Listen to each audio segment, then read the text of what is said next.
Ini saya dapat riwayat dari almarhum Habib Anis Lawang, bukan Habib Anis Solo, bukan Habib Anis Lawang. Habib Anis Lawang itu muridnya Imam Al-Habar.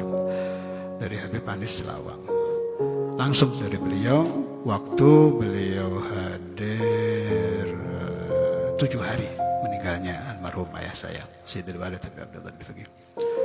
Jadi Habib Anis itu dulunya pedagang, tapi ditakdirkan Allah pada akhirnya menjadi ahli ceramah.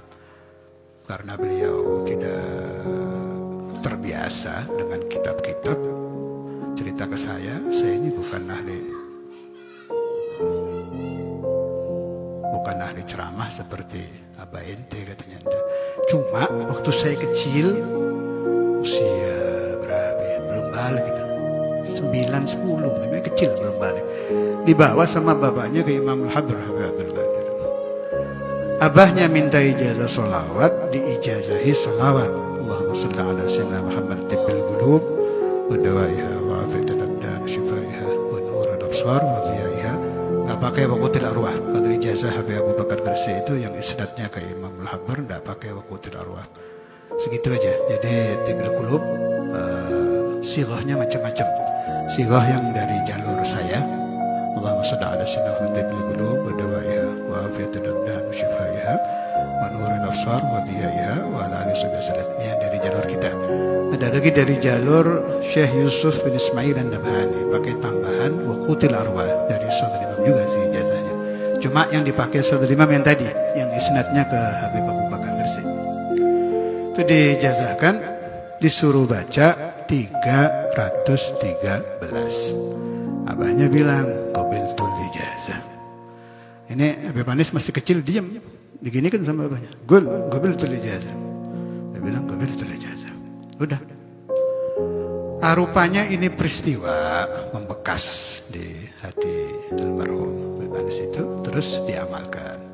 Entah sebelum balik atau setelah balik ngamalkannya. Pokoknya beliau bilang sama saya, di rumah, di safar, saya nggak berani ninggal. Hadza wasiyah walidi, sebab bapaknya pesan, ini jangan ditinggal nih. Mahal ini ijazah dari Habib Abdul Qadir. Waktu itu Habib Abdul Qadir sedang menjadi Syekhus Syuyukh. Kan ulama-ulama rata-rata tidak berniat fakhr, tapi kenyataan rata-rata, terutama yang habaib, dari murid beliau. Dibaca, terus belum terasa apa-apa. Setahun, 5 tahun, 10 tahun belum terasa, tapi pesan bapak dibaca terus. Rambut beliau mulai memutih, udah mulai agak sepuh, mulai muncul itu. Tahu-tahu ada orang datang undang ceramah. Ini tajir pedagang beliau, kalau nggak salah punya pabrik sarung, orang ahli tijarah. Kalau di sini ya Habib Umar lah, ini bangsa begitu-begitu, bangsa pedagang-pedagang. Mulai diundang, dia bilang, Kif, niat Jabr mau menyenangkan orang. Ini sekalian yang tidak terlalu banyak ibadah sunnah, amalkan ini. Ada amalannya wali-wali namanya Jabrul Khatir. Itu kata orang-orang saleh, ahlu Jabrul Khatir yanalu ma la yanaluhul ubbad wal ulama. Orang yang suka Jabr Khatir. Jabr Khatir itu jangan sampai orang kecewa. Ya khair, bangsa ya khair itu. Oh ini Umar ini amalannya. Bangsa ya khair itu Jabr Khatir itu. Itu akan diberi Allah sesuatu yang tidak diberikan Allah kepada ahli ibadah dan para ulama. Diberi khususiyah. Biniyati Jabrul Khatir, berangkat ini Habib. Ya belum pernah ceramah ini, berangkat. Soalnya banyak orang, ini cerita langsung ke saya rekam itu di 7 hari Sayyidil Walid, ini kisah itu. Begitu bilang assalamualaikum warahmatullahi wabarakatuh, datang katanya di telinga itu, suruh bicara ini, suruh ngomong ini, suruh ngomong ini. Sampai beliau waktu itu membahas aqua ini, bahas air ini. Ini air berasal dari Allah. Bayangkan, satu ini harganya berapa ini? Kita diberi oleh Allah air hujan. Itu orang-orang nangis dengar ceramah beliau. Itu barakat ijazah dari Maulana Imam Al-Habar Al-Qutub Habib Abdul Qadir Muhammad Badawi yang dilakukan dengan istiqamah. Nah, setelah itu nggak hilang ini. Jadi setiap beliau ngajar atau ceramah datang itu. Sampai beliau bilang, ya Abdurrahman, ini awal saya buka peristiwa ini karena kamu cucunya. Saya tutup ini, nggak saya ceritakan ke orang. Nah, barangkali ada yang ingin mengamalkan nanti ijazah dari Ustaz Abdurrahman. Beliau saya yakin ada ijazah Tibbil Qulub. Itu baru satu. Ada lagi peristiwa-peristiwa yang berhubungan dengan sholawat Tibbil Qulub. Sebagian saya cantumkan di buku saya, Mia Faedah, saya lupa juz berapa, yang ada kisah orang sampai lumpuh itu. Saya utarakan di sini, sudah ada sih di buku itu. Kalau ini ijazahnya sama, tapi kaifiyahnya agak beda. Maulana al-Imam Al-Habr Al-Qutb Al-Habib Abdul Qadir bin Ahmad Al-Faqih mendengar kalau salah satu murid beliau ditimpa falij, separuh nggak bisa gerak. Dia berangkat dari Malang, berkunjung ke muridnya yang sakit itu.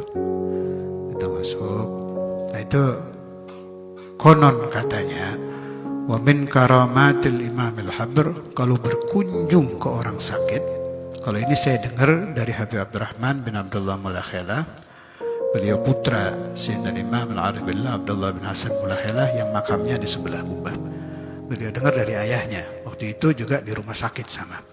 Jadi ada karamah Imam Al-Habr yang diakui oleh sahabat-sahabat beliau, kalau berkunjung ke orang sakit, selama di depan orang sakitnya sembuh. Itu Habib Abdullah bin Hasan ini perawinya bukan main-main ini, bukan orang sembarangan, wali besar itu yang makamnya sebelah turba.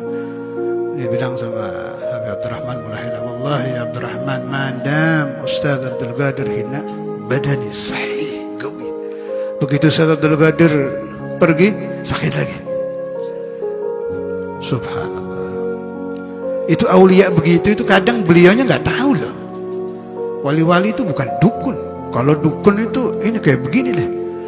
Baca datang ilmunya, khodamnya itu datang, perewangannya muncul, itu kalau dukun. Kalau wali enggak, mungkin dia tidak tahu kejadian itu. Yang tahu orang-orang yang di depannya ini. Kayak saya dapat riwayat dari putra Al-Habib Abdullah bin Hasan Mulakhilah. Sebab kalau si wali kepincut, seneng kepada keramat, dicabut kewaliannya. Beda urusannya.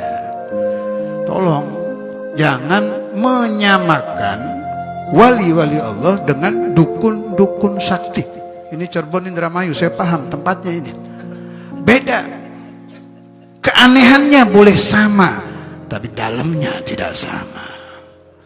Yang satu urusannya dengan Allah, yang satu urusannya dengan prewang-prewang. Ngertos prewangan, ngerti? Ya wes gitu. Usulihi wa furu'ihi, prewangan wal jin wal apa lagi itu. Wa akhwatuha, wes begitulah. Kembali ke cerita tadi. Sudah hampir selesai ini. Ke murid Al-Habib Abdul Qadir yang kena falij. Mati separuh itu, stroke. Dia bilang, ya fulan, ikhtar bainal ithnain. Pilih satu di antara dua. At-tabib atau tibbil qulub. Dia pilih diobatin dokter, ya usaha ikhtiar. Atau ada lagi satu nih, tibbil qulub. Tapi kata Habib Abdul Qadir, wa ashkhish al-Habib Abu Bakar bin Muhammad as-Saggar qudama.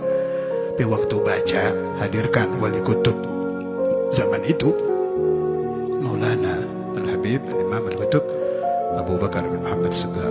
Waktu itu saat kisah ini terjadi, beliau masih ada. Ashkhish al-Habib Abu Bakar qudama.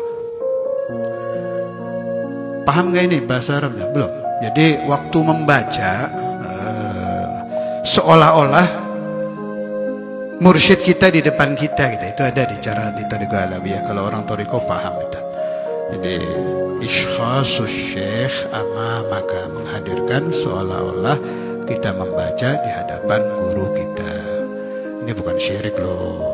Tiada yang setengah-setengah, mantan-mantan salah paham, bukan. Boleh saya terangkan sedikit ya. Jadi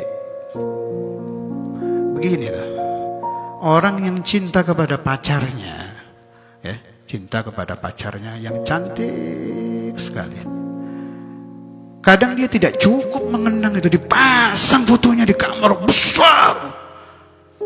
Pacar yang cantik itu dipasang, dibesarkan fotonya dipasang di kamar. Nggak cukup segitu. Di belakangnya dikasih ada bunga-bunga, ada hijau-hijau. Nggak cukup, auratnya dibuka dikit, nggak ditutup pakai kerudung, buka. Ini apa tujuannya? Menghadirkan di dalam hati. Tanpa itu susah. Begitu lihat foto, serem.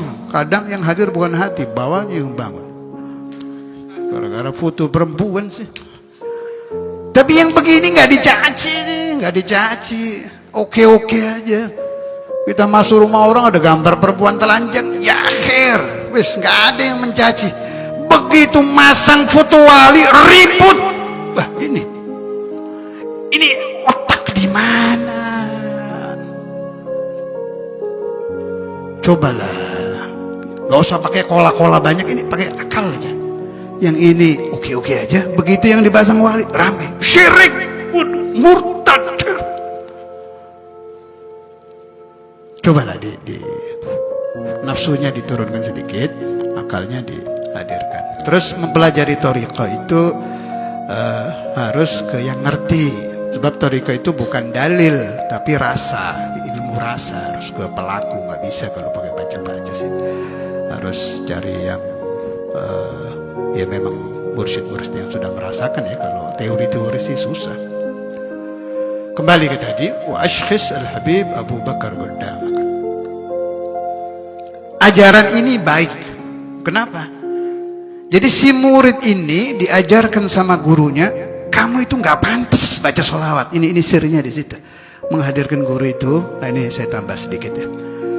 Syekhuna al-Imam Al-Hafidh Al-Musnid Al-Habib Abdullah bin Abdul Qadir Al-Baqi, beliau pernah waktu mengajar, beliau bilang, kenapa kita kalau membaca sholawat pakai Allahumma sholli, dan itu diperintah oleh Nabi. Gulu Allahumma sholli, bukan sholla, bukan as-sholatu. Saya tidak menentang sholawat as-sholatu, enggak. Ini mah lagi bahas sholawat Ibrahimiyah aja. Allahumma sholli. Ringkas cerita waktu ta'lim itu, karena Nabi Muhammad itu terlalu tinggi dan kita ini terlalu kotor dan terlalu bodoh, tidak tahu gadrun Nabi Muhammad SAW, kita kembalikan lagi kepada Allah gitu. Waduh, saya disuruh mendoakan Nabi ini. Kayak gini deh, ada kiai sepuh atau habib sepuh minta air sama ente gitu, kira-kira gimana? Nggak pantas gitu kan. Wah, saya suruh doakan orang tua. Ini Nabi nih, Nabi Muhammad ini. Kita diperintahkan mendoakan Nabi Muhammad. Wah, nggak pantas nih, nggak pantas. Karena itu kata Saudara Imam, karena tidak pantas dikembalikan lagi. Allahumma, engkau yang pantas ya Allah, sholli ala sayyidina Muhammad. Itu rahasianya kalimat Allahumma sholli, bukan as-salatu atau usolli. Kalau usolli kan saya bersolawat ya, karena itu afdhalus shalah, shalah Ibrahimiyah, paling tinggi-tinggi dan afdhalnya sholawat itu sholawat Ibrahimiyah. Kembali ke ijazati bil qulub. Lah, menghadirkan guru itu, kita ini nggak mampu doa, nggak mampu sholawat, nggak mampu tawassul. Yang bisa bikin ijazah kita naik, sholawat kita naik, doa kita diijabah, barakatus syuyukh. Itu maksudnya Imam Al-Habar itu. Ringkas cerita, diamalkan oleh murid beliau. Saya tidak tahu pasti berapa lama. Yang jelas sembuh dari falij, sembuh dari stroke. Saya ketemu sehat sampai tua itu, sampai tua, sampai jadi tokoh. Sudah meninggal sekarang, sudah meninggal. Alhamdulillah saya dapat ijazah Tibil Qulub dari Habib Anis, saya dapat dari orang tua, dapat dari Habib tadi itu yang pakai ikhlas, Habib Abu Bakar juga dapat. Tapi sini ada Saudara Rahman, beliau lebih sepuh, jelas orang sepuh, asrornya lebih banyak. Di sebelum majelis ditutup supaya diijazahkan. Kalau yang berat baca 313, boleh mengamalkan pakai kaifiyah Syekh Yusuf bin Ismail An-Nabhani, cukup 10. Tapi ada tambahan waqutil arwah. Allahumma salli ala sayyidina Muhammadin tibbil qulub wa dawaiha wa afiyatil abdani wa shifaiha wa nuril absari wa dhiyaiha wa qutil arwahi wa ghidaiha wa ala alihi wasallam. Kalau itu cukup 10 kali.